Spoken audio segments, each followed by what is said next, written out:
Well, I'm not the kind to kiss and tell, but I've been seen with fire up. I've never been with anything less. Facts about the 82 GMC K2500 from the Fall Guy TV series. While many refer to the Fall Guy truck as a 1982 GMC K2500 Sierra Grande Westside pickup, the show actually used several different model years, ranging from 1977 to 1986 throughout its 5-season run. Some of these were fully equipped hero trucks for scenes involving the actors and close-ups, while others were specially modified stunt trucks. Although no one kept an exact count of how many GMC pickups were used, it's safe to say that at least a couple of dozen were sacrificed for the portrayal of Colt's truck, considering all the stunts and crash scenes.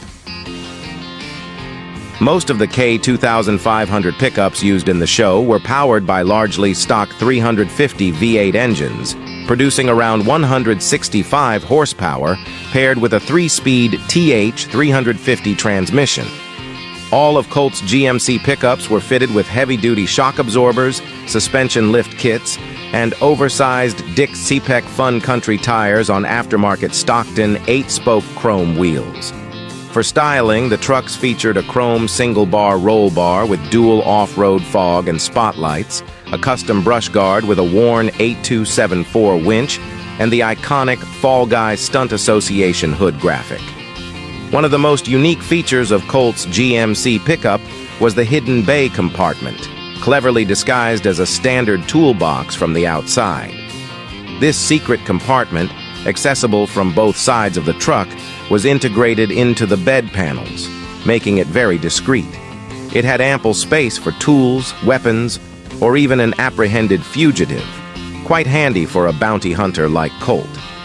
However, due to the extensive and costly nature of this modification, only a few hero trucks featured it, and it was absent in the stunt trucks.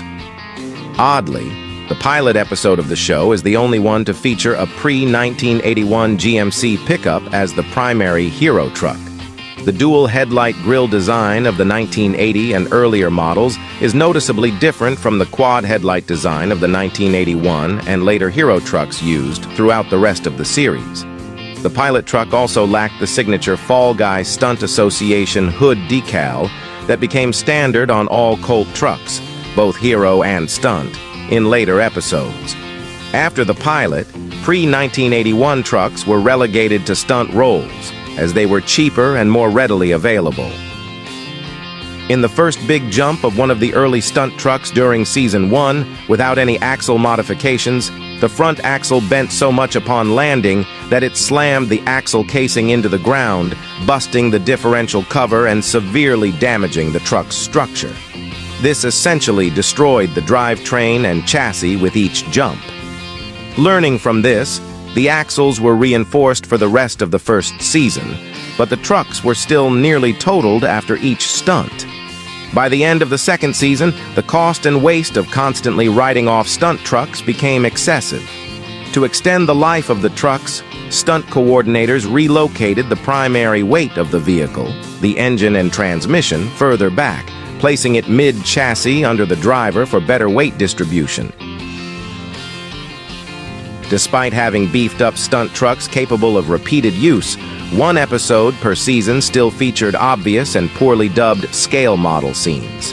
While not uncommon for TV shows at the time, it was strange that these models were often used for basic stunts that the real trucks could have easily performed without much damage. Though it likely saved money, it was off-putting for fans. Fortunately, the vast majority of vehicle stunts were performed for real and looked great, so we can forgive these few lapses. Believe it or not, a few original screen-used trucks from the show still exist today, though they are extremely rare. Kevin Webb, a Fall Guy historian and owner of one of the surviving jump stunt trucks, says his truck is one of only 2 known to still exist.